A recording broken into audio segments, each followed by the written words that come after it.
Hey, welcome back to another Netcast. I'm Rich Lopez, Quantrix Authority. Sincerely appreciate you joining me tonight for episode number 60, where I'm going to show you how to filter data to another matrix.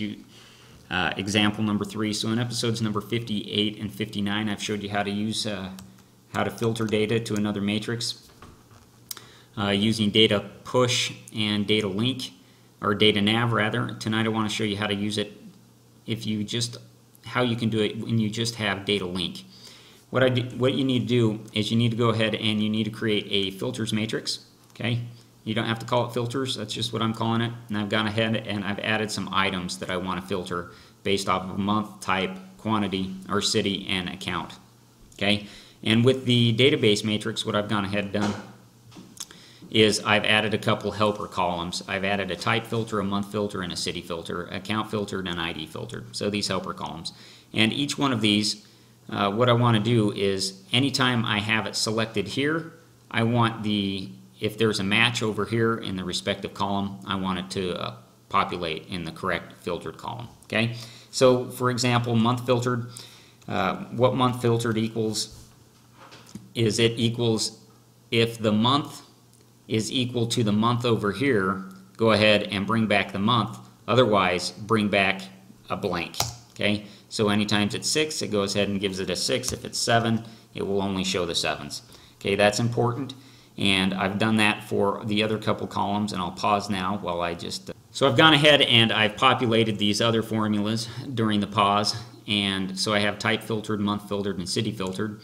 And what I also want to do is I want to have an account filtered, and I only want the accounts to come back where these other 3 filters are true.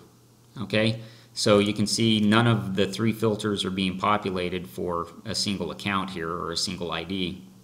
So, so it wouldn't bring back any accounts into filtered. But if I were to go ahead and I were to change this to say a 6, I would then get account filtered. And what that account filtered formula is simply an if statement using or, and it's saying if any one of those is blank, then it's going to be true. And if it's true, then bring back nothing. Otherwise, if none of them are blank, then it's false because it's an or, so bring back the account number.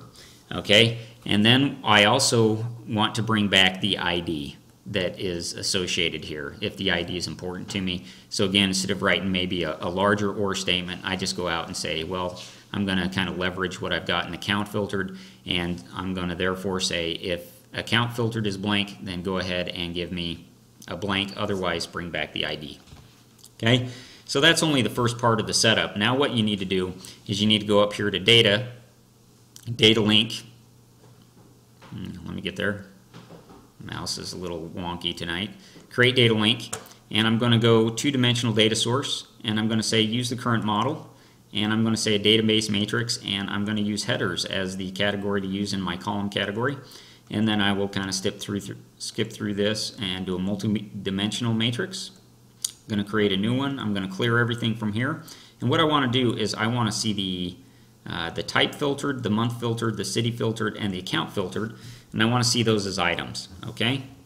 But I want to bring it back the ID filtered probably as a category here. And I could sort it if I want it. I'm going to click Next. I'm going to get rid of the summary items here. They're not pertinent, if you will.